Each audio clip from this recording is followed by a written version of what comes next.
Uma oração verdadeira é mais poderosa que 1000 sermões. O inferno não teme programas, estratégias ou talentos humanos. O inimigo não se abala com títulos, fama ou templos lotados.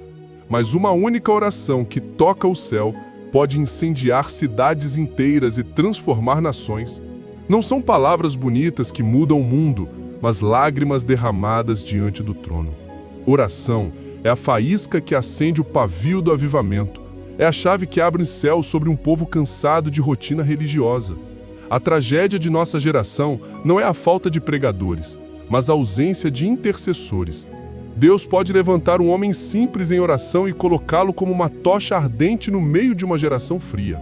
O fogo de Deus não começa nos púlpitos, mas nos quartos. O lugar secreto é a fornalha do Espírito, o útero onde nascem os avivamentos. Oração que incendeia o mundo não nasce sob aplausos, mas em lágrimas escondidas. É no silêncio do quarto que o céu escreve histórias que o mundo verá em público. Jesus nos ensinou: entra no teu quarto, fecha a porta e ora ao teu Pai em secreto. Quem se esconde em oração manifesta fogo em público. Sem secreto não há autoridade. Sem secreto não há fogo. Os homens de Deus que abalaram séculos inteiros eram homens do secreto. É lá que se vence a carne, se vence o diabo, se vence o mundo. É lá que o fogo é aceso e nunca mais se apaga. A oração que transforma não é apática, não é superficial. Ela insiste, ela clama, ela grita com lágrimas: Senhor, desce. Elias orou até o céu se rasgar e o fogo cair. Não foi um momento, foi perseverança até o impossível acontecer. O mundo não será incendiado por orações frias, repetitivas e sem vida, mas por clamores que se recusam a desistir. Oração que rasga o céu é a oração de quem prefere morrer a viver sem a presença de Deus. Oração que rasga o céu não é confortável, é dolorosa, intensa, desesperada. Quando os céus se abrem, não apenas vidas individuais mudam, mas destinos coletivos são transformados. A igreja moderna precisa aprender a orar novamente com lágrimas que tocam o coração do Pai. A oração verdadeira é batalha, não passatempo. Cada vez que dobramos os joelhos, entramos em campo de guerra. O diabo não teme nossas canções, não se intimida com nossos eventos, mas treme cada vez que nos ajoelhamos com fé. Oração é guerra invisível que liberta cativos, derruba fortalezas, quebra correntes e abre o céu sobre uma geração. O inferno teme o intercessor anônimo mais do que o pregador famoso, porque oração move anjos, derruba muralhas, abre prisões. Ravenhill dizia: o diabo ri de nossas atividades, mas treme quando oramos. Oração não é apenas falar com Deus, é lutar pela vitória que já foi conquistada na cruz, mas precisa ser manifestada no tempo. A história prova: cada avivamento começou com oração. Não com multidões, mas com pequenos grupos.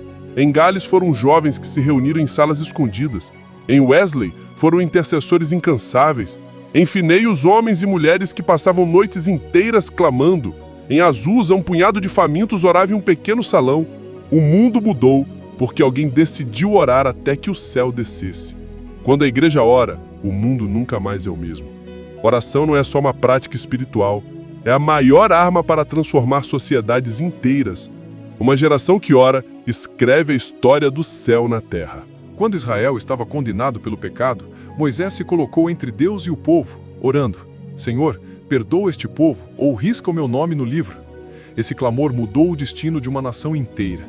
Moisés não buscou preservar sua reputação, não buscou seus próprios interesses, ele se consumiu pela glória de Deus e pela salvação do povo. Esse é o tipo de oração que incendeia o mundo, a intercessão que se esquece de si para se lembrar do reino. O mundo é transformado não por orações egoístas, mas por intercessores que se colocam na brecha. Onde há alguém disposto a se gastar em oração, uma nação inteira pode ser salva. No Monte Carmelo, diante de uma nação entregue à idolatria e ao pecado, Elias não precisou de discursos longos, nem de debates intelectuais. Ele apenas restaurou o altar caído, colocou a oferta sobre ele e orou. E o fogo caiu do céu, consumindo tudo. Essa é a marca da oração que incendeia, não palavras vazias, mas um altar restaurado. Não performance, mas glória. Deus responde a orações que nascem de corações alinhados com Ele. Elias não era popular, não era aplaudido, mas carregava fogo porque conhecia o poder do secreto. Ainda hoje, Deus procura Elias modernos, que não temam a maioria, mas que clamem até que a chama volte a arder. No templo, Ana se derramou em oração, chorando com amargura de alma, pedindo um filho. Mas sua oração não foi apenas pelo desejo pessoal, foi pelo propósito divino, entregar Samuel ao Senhor. Oração verdadeira gera vida, não apenas biológica, mas espiritual. Ana nos mostra que o clamor no altar pode mudar gerações. Samuel se tornou um profeta que ungiu reis e restaurou Israel. A oração de uma mulher estéril incendiou uma nação. Muitas vezes subestimamos o poder da oração individual, mas um coração quebrantado pode dar à luz movimentos inteiros de Deus. Eles estavam reunidos em oração e o Espírito Santo desceu em poder. Não foi estratégia humana, não foi inteligência organizacional, foi oração constante, perseverante, unida, que abriu os céus e trouxe Pentecostes. A igreja que nasceu em Atos incendiou o mundo com o fogo da oração. Não eram muitos, não eram ricos, não eram influentes, mas carregavam o poder do céu. O segredo do crescimento da igreja não estava em sua estrutura, mas em sua vida de oração. Quando a igreja ora, a cidade muda. Quando a igreja clama, as nações estremecem. Jesus é o maior exemplo de oração que incendeia o mundo. Ele passava noites inteiras em oração, buscava o Pai antes de cada decisão, e no Getsêmani se derramou em lágrimas e suor de sangue. Foi ali, no clamor da madrugada, que o maior incêndio da história começou. A redenção da humanidade. Até hoje, Jesus continua intercedendo por nós, à direita do Pai. Isso prova que a oração não é apenas disciplina, mas o próprio estilo de vida do Filho de Deus. Se o próprio Cristo dependia da oração para incendiar o mundo com a salvação, quanto mais nós precisamos viver nesse altar. Orar por costume não incendeia nada. Uma oração repetida sem vida é como cinzas frias sobre o altar. O mundo não precisa de crentes que apenas repetem palavras, mas de corações que ardem até o céu responder. A oração mecânica engana o coração. Dá aparência de piedade sem o poder da glória. Jesus advertiu os fariseus, que honravam a Deus com os lábios, mas o coração estava longe dele. A oração que transforma não é liturgia, mas fogo. Deus não responde à formalidade, mas à sinceridade. Uma igreja que ora sem paixão pode lotar templos, mas não move o céu. O segredo não é orar muito, mas orar com verdade.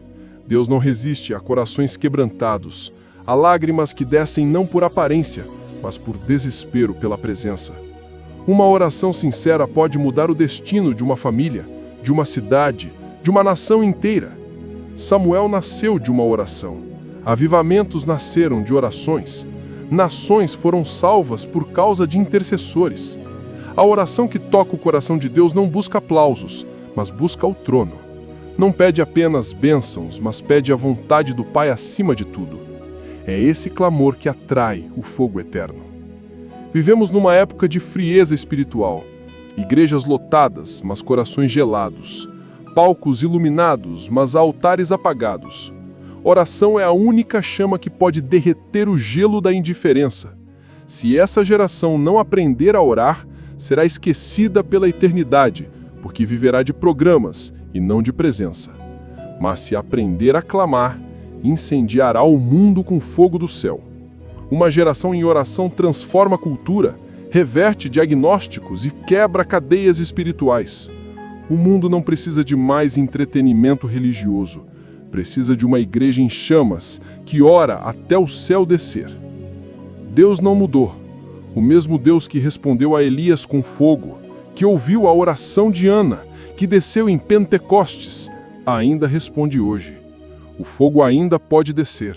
A glória ainda pode se manifestar. Os céus ainda podem se abrir. O problema não é o céu fechado, mas o altar abandonado. Quando o povo volta ao altar, Deus volta com fogo. A promessa continua de pé. Clama a mim e responder-te-ei. O céu não está em silêncio por falta de poder, mas por falta de clamor. Quando a igreja levantar novamente a voz, os céus se moverão outra vez.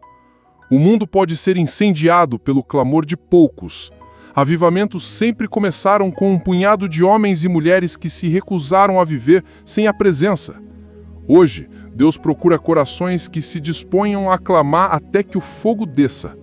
Não espere multidões, não espere conveniência, não espere aplausos. Seja você a faísca. Seja a voz que clama na madrugada, a chama que reacende o altar, a vida que inspira outros a buscar. Uma oração verdadeira pode incendiar uma geração inteira. O fogo que pode mudar o mundo pode começar hoje, dentro de você.